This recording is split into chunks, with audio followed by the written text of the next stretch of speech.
ചില ഗെയിമുകൾ. ഇന്ന് പല കുട്ടികളും വലിയ ആളുകൾ തന്നെ മൊബൈൽ ഗെയിമുകൾക്ക് മുന്നിൽ അഡിക്റ്റാണ്. അതിലൊന്നാണ് ഇതറിങ്ങൾ ലുഡോ. വലിയ ആളുകൾക്ക് അറിയുമെന്നറിയില്ല, കുട്ടികൾക്ക് പറഞ്ഞാൽ പെട്ടെന്ന് മനസ്സിലാവും. Ludo game. അതിന്റെ ഇസ്ലാമികമായ വിധി എന്താ? റസൂലുള്ളാഹി സ്വല്ലല്ലാഹു അലൈഹി വസല്ലം പറഞ്ഞത് മൻ ലഇബ ബിന്നർദശീർ എന്നാണ്. മൻ ലഇബ ബിന്നർദശീരിൻ ഫകഅന്നമാ ഗംസു യദഹു ഫീ ലഹ്മിൽ ഖിൻസീരി വദമിഹി എന്നാണ്. ആരെങ്കിലും ചതുരക്കട്ട കൊണ്ട് കളിച്ചാൽ, ചതുരക്കട്ട കൊണ്ട് ആരെങ്കിലും കളിച്ചാൽ അവൻ പന്നിയുടെ മാംസത്തിലും ചോരയിലും കൈമുക്കിയവനെ പോലെയാണ്. അഥവാ പന്നി മാംസം തിന്നവനെ പോലെയാണ് ആര്? ചതുരക്കട്ട കൊണ്ട് കളിച്ചൊരാള്. ഈ ഹദീസിനെ വിശദീകരിച്ചുകൊണ്ട് ഇമാം നവവി റഹ്മത്തുള്ളാഹി അലൈഹി തന്റെ ശറഹുൽ മുസ്ലിമിൽ പറഞ്ഞെന്തറിയോ? വഹാദൽ ഹദീസു ഹുജ്ജത്തുൻ ലിശാഫിഈ. ഈ ഹദീസ് ഇമാം ഷാഫിക്ക് തെളിവാണ്.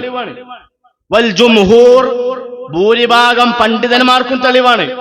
മിൻ തഹ്മീരി ലഇബ വന്നർദ്, അഥവാ നർദ് കൊണ്ടുള്ള കളി. നർദ് പറഞ്ഞാല് ലൈസ്, ചതുരക്കട്ട ഉണ്ടല്ലോ, അതുകൊണ്ടുള്ള ആ കളി എന്താണ്?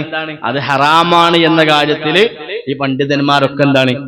എല്ലാവരും ഒരേ വിധിയാണ് പറഞ്ഞത്. ഇങ്ങോട്ട് ഏതൊക്കെ പണ്ഡിതന്മാരെന്ന് പറഞ്ഞു? ഇമാം അഹ്മദ്, മുസ്ലിം, അബൂദാവൂദ്, ഇബ്നു മാജ, ഇവരൊക്കെ പറഞ്ഞത് മൻ ലഇബ ബിന്നർദി ഫഖദ് അസല്ലാഹു വറസൂലുഹു.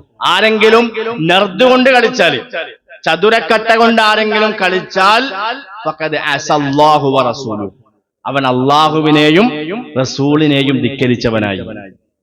എന്താ നർദിനെ വിശദീകരിച്ചു പറഞ്ഞത്? ചതുരക്കട്ട എന്ന് പറഞ്ഞാൽ എന്താണ്? പണ്ഡിതന്മാർ കൃത്യമായിട്ട് പറഞ്ഞു, പോയിന്റുകൾ അടയാളപ്പെടുത്തിയ ചതുരക്കട്ട എന്നാണ്. പോയിന്റുകൾ അടയാളപ്പെടുത്തിയ ചതുരക്കട്ട, അത് കുലുക്കിങ്ങാണ്ട് എറിയ. എന്നിട്ട് അതിൽ അടയാളപ്പെടുത്തിയ പോയിന്റ് അനുസരിച്ച് എന്ത് ചെയ്യും? മുന്നോട്ട് പോകുന്ന കളി. ഇതാണ് നർദ് എന്ന് അതിനെ വിശദീകരിച്ചു പണ്ഡിതന്മാർ പറഞ്ഞു. ശൈഖുൽ ഇസ്ലാം ഇബ്നു തൈമിയ റഹ്മത്തുള്ളാഹി അലൈഹി പറഞ്ഞത് വല്ലഇബു ബിന്നർദി ഹറാമുൻ, നർദ് കൊണ്ടുള്ള കളികളൊക്കെ ഹറാമാണ്. ഇപ്പൊ പാമ്പും കോണിയിൽ പെടും, പാമ്പും കോണി അതിൽ പെടും. കാരണം നർദാണ്, കളിക്കാൻ പാടില്ല.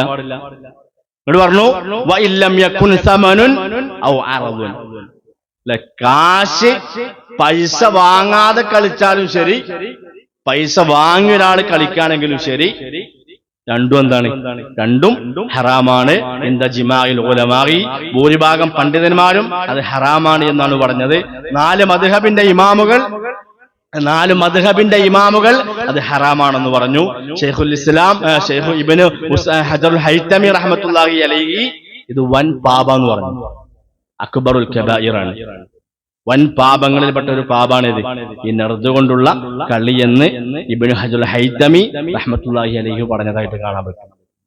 എന്നാലും ആളുകൾക്ക് പിന്നെയും സംശയിക്കണം, ഇതൊക്കെ എങ്ങനെയാ ഹലാലാകുക, എങ്ങനെ ഹറാമാകുക? ഇസ്ലാമിലെ ഹലാലും ഹറാമും മനസ്സിലാക്കാൻ വളരെ എളുപ്പമാണ്. ഇന്നൽ ഹലാല ബയ്യിനുൻ വ ഇന്നൽ ഹറാമ ബയ്യിനുൻ, ഹലാലും ഹറാമും വളരെ വ്യക്തമാണ്.